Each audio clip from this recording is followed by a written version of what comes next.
Hey guys. I'm Bob. I'm Barb. Together we make up HetteshWorld. It's Can-Am Ride Day, and it's our last ride. Where we ride to today? Well, but it's our fifth and final video, and we rode, of course, from the west to the northwest on our route today, and we're a little bit sad because we enjoyed our 5 days of exploring this park, and we felt like we're definitely going to come back and explore some more.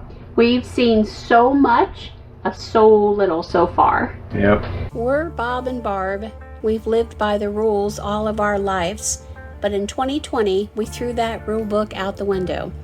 We sold our home and moved full-time into an RV with our cat Amelia, and from now on we will be living life our way. Don't you want to come travel in our world? Now today's video is going to cover going to the Grand Canyon of Yellowstone, which is incredible, and it's hard to capture it on film. Yeah. As everybody knows, it's recorded or taken pictures, but absolutely gorgeous. We've got two waterfalls we're going to encounter. Then we're going to take you over by Norris Geyser and show you the Steamboat Geyser and a little bit kind of like the landscape over there. And I believe there's Elky that's somewhere in the middle of our video here. Yep, who don't need more geysers in their life? I will warn you, don't be sad guys, there is no bison in this video at all. Oh my gosh. No bison.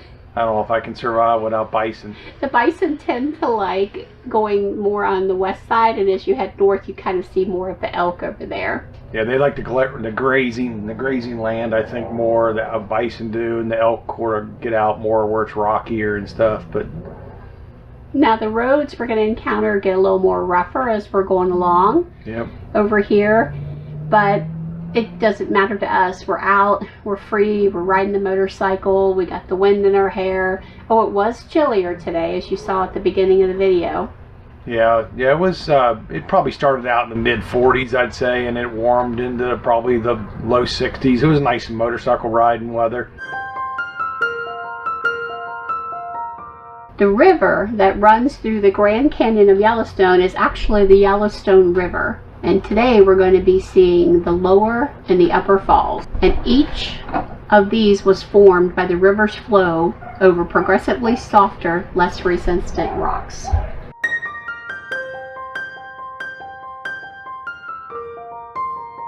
Alright, so we are at the what is known as the Grand Canyon of the Yellowstone. Yeah, the upper and lower falls. Yep. So the lower falls is what we're headed to now, and then we'll go to the upper falls. And I know the camera's not going to do the canyon justice. It's probably the most amazing thing I've ever seen so far. Yeah. So we're figuring this out. We're going to take the North Rim Trail.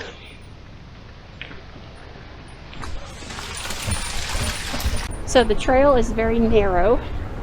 You got to watch. I really have to watch where I'm going because you guys know how I am. But today I'm in the right shoes and I have less clothes on, so it's much better. And it's going to get up to 70. 72. Oh, it's like 55 now. Maybe not here. It might not. Yeah. We're almost at 8,000 feet right now. Yeah. Listen to the sound of the waterfall. And actually, trying to see if I can see it right through there. Today we brought, you guys will be impressed, our backpack with the water bladder in it. We have bear spray. We're ready for anything.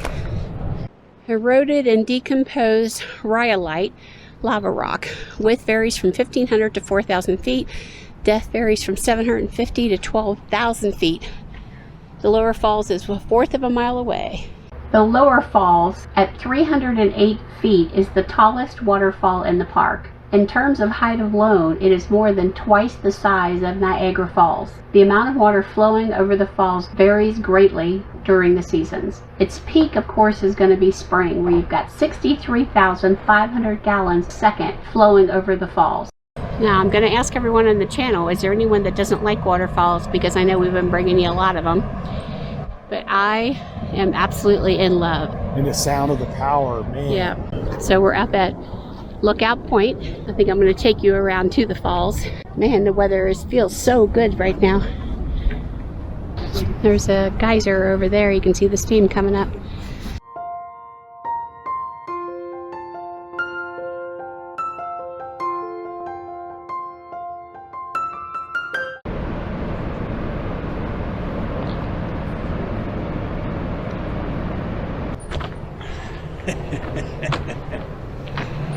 Hydration. Wow. Have you not seen this in a Star Trek episode? Captain Kirk's fighting that one monster guy. Oh, careful, sir.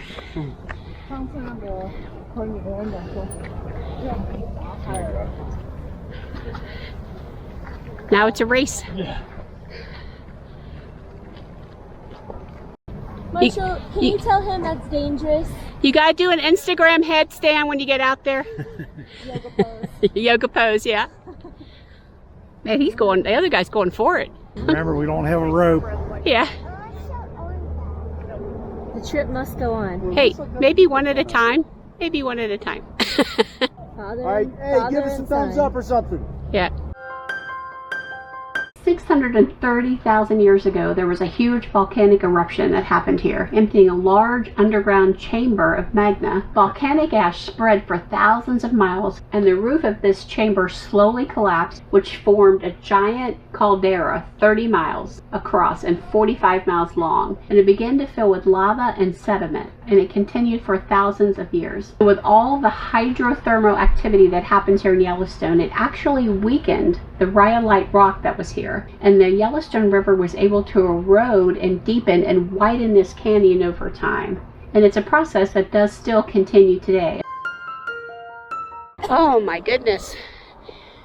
This is incredible.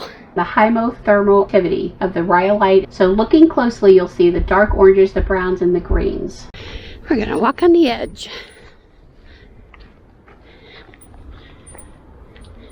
Ooh, this feels dangerous. Slightly loose gravel or flooring.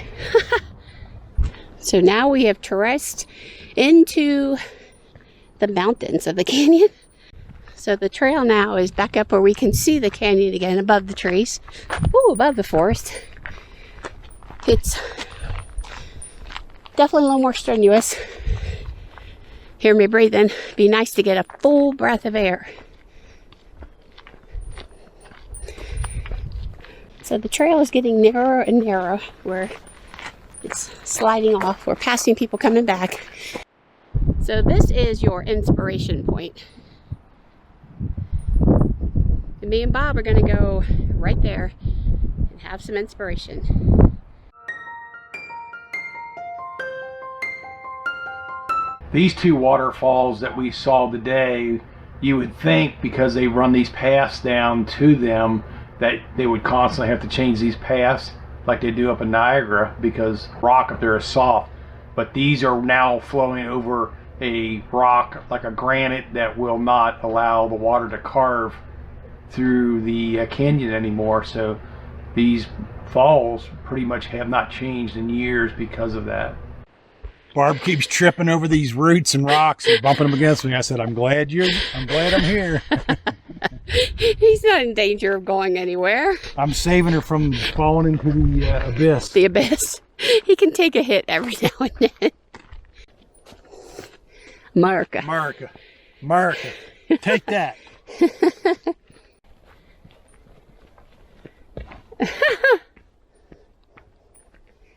Here's Barb. Wimpy. I am, of course, donning HetteshWorld merch today. We're going to come out and get a rim shot up here. This is a gorgeous walk along this north rim. The inspiration point is well worth whatever it is, 1.5 miles, 2 miles. I don't know what it is, but there's a gorgeous rock coming up here on the left. Yep, she just tripped there. You had to hear it. She can't bend over. You ever feel like you got the world on your back? Yep. It's there. Turtle shell. Okay. The bird's just flying free.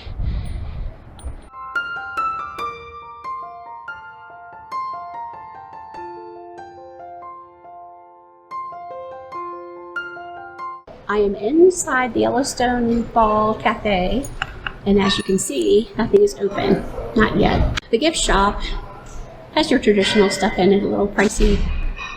Mostly we just get a postcard for Sister Ruth back home. But I love this chair that I'm in. It's super cool, so I decided I would vlog here for a moment while Bob was in the restroom. So they do have restrooms in the cafe, and then they got big concrete tables outside that you can get food and sit down and eat. My understanding is that it's a lot of snacky foods, which is okay, but we have our keto lunch coming up. Okay, today I'm going to tell you that we're eating keto, baby. So today we have homemade HetteshWorld bread with our homemade HetteshWorld peanut butter with our homemade HetteshWorld jam. I mean, we're like HetteshWorld sandwich here. And we didn't make the eggs home. These aren't homemade. No, wait, we don't do well with chickens. And then we have pork rinds. And that's it. So we're gonna eat. So we're gonna see what happens after this.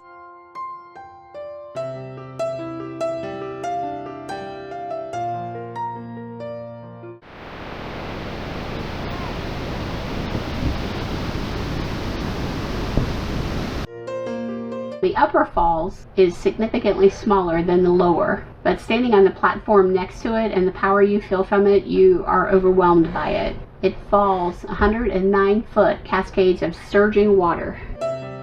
To end our journey in Yellowstone, we decided we definitely had to go to the Norris Geyser area. Geysers and hot springs definitely change here. You can see where the land has been dried and new ones have popped up. I mean, it's constantly a changing, growing area. It definitely tells you that a volcano is very much alive under the ground that we're standing on.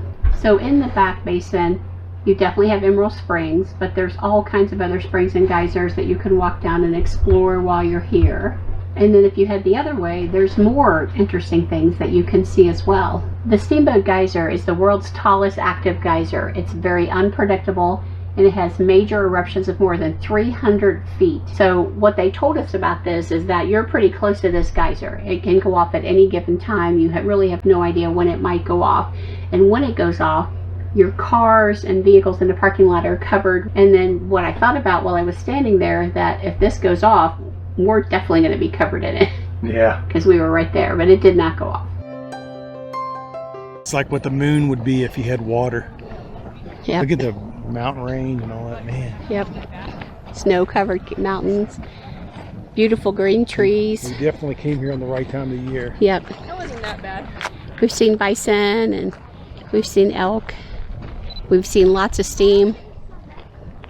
We've seen some mud pots. We've seen some colors.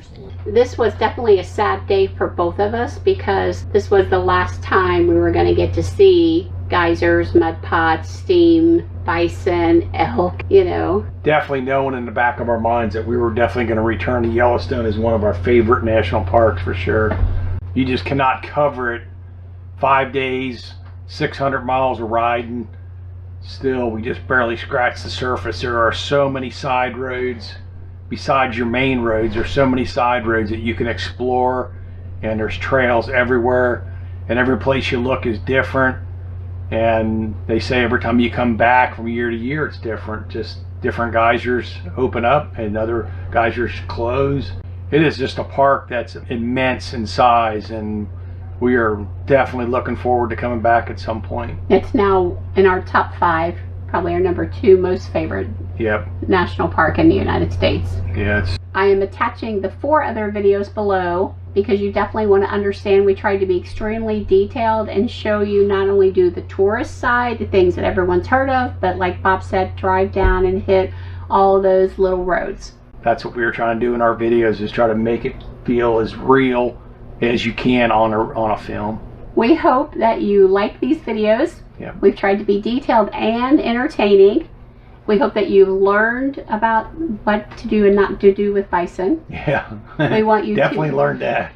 We want you to smash up that notification bell so that way you know where we are and what's going on. We've got some amazing rides that are coming up, Yep. and another RV, not a repair, but an improvement Yep. coming up. So we want you to comment. We want you to tell us what do you think about these Yellowstone videos. This is the first time we've done a series. Hopefully this video series give you a brief look into Yellowstone and how gorgeous it is and how you got to see it for yourself. So remember, We're HetteshWorld. you better come travel in our world. Bye. Bye.